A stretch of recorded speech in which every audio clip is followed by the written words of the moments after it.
Okay, here we go. Hi, my name is Susan Moody, and I've been a member of First Parish for over 35 years now.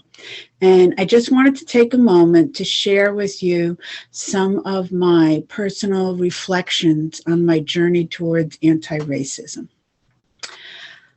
On some level, I have always been aware of and disturbed by racial injustice. In high school, I was involved in a program called Youth Tutoring Youth in Newark, New Jersey. It was right after the riots in 1967, and much of the city looked like what I imagined a war zone might be. The innocent children surrounded by destruction, poverty, turmoil, and hatred deserved a better future than the one that seemed predestined for them. I did what I could, but it was not nearly enough. Through the years, I somehow became encapsulated in a white bubble. I lived and worked with mostly white people. Racism was bad, but what did it have to do with me? I didn't see it around me, and I didn't really even know many Black people. I often wonder how I could have been so blind for so long.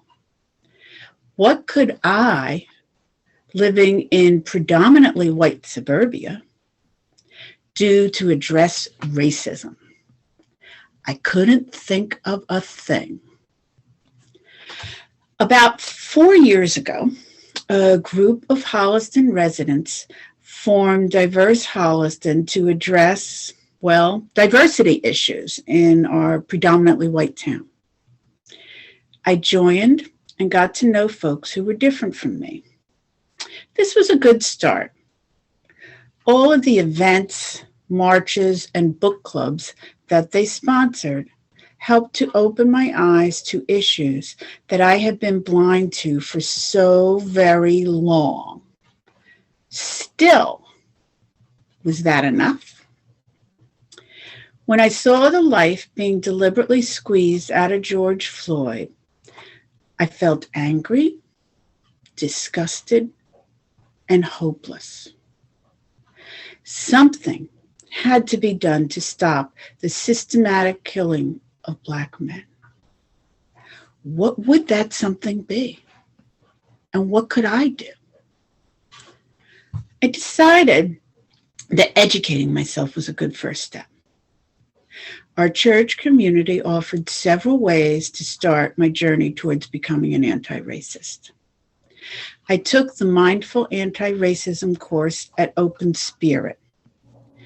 The Anti-Racism Reflection Group, led by Tracy and Ken Wagner, turned out to be a safe space in which to not only learn, but also to have deep, open, honest conversations about racism. There are so very many ways that my thinking and beliefs have changed in recent years, but here are my top 3. I have learned the importance of language and am much more careful in what I say and how I say it. I now understand the difference between intent and impact and how harmful microaggressions are. I now know that my and my parents' privilege was given to us and not earned, and that it has had an enormous impact on our ability to succeed and to have a good life. My youngest son had tried for years to help me recognize my privilege, but I could not understand it. How could I be privileged? I came from a blue-collar background, and I'm middle class. To me, privilege used to mean being financially wealthy. I now know that that has nothing to do with it.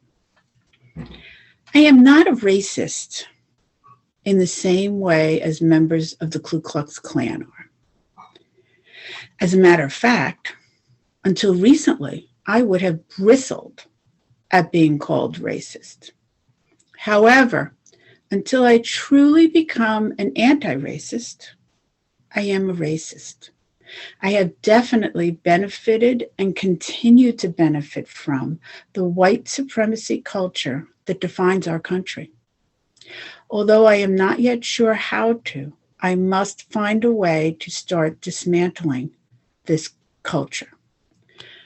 Going forward, I plan to train folks in how to be an active bystander with the TAB program, with the hope of reducing harm doing in Metro West. I will continue to educate myself and will share those learnings with others in the hope of spreading awareness of racial injustice. This includes exploring and hopefully adopting the eighth principle. With the increased awareness of racial justice spurred on by the tragic murder of George Floyd, I feel that the time is right for change. If not now, when?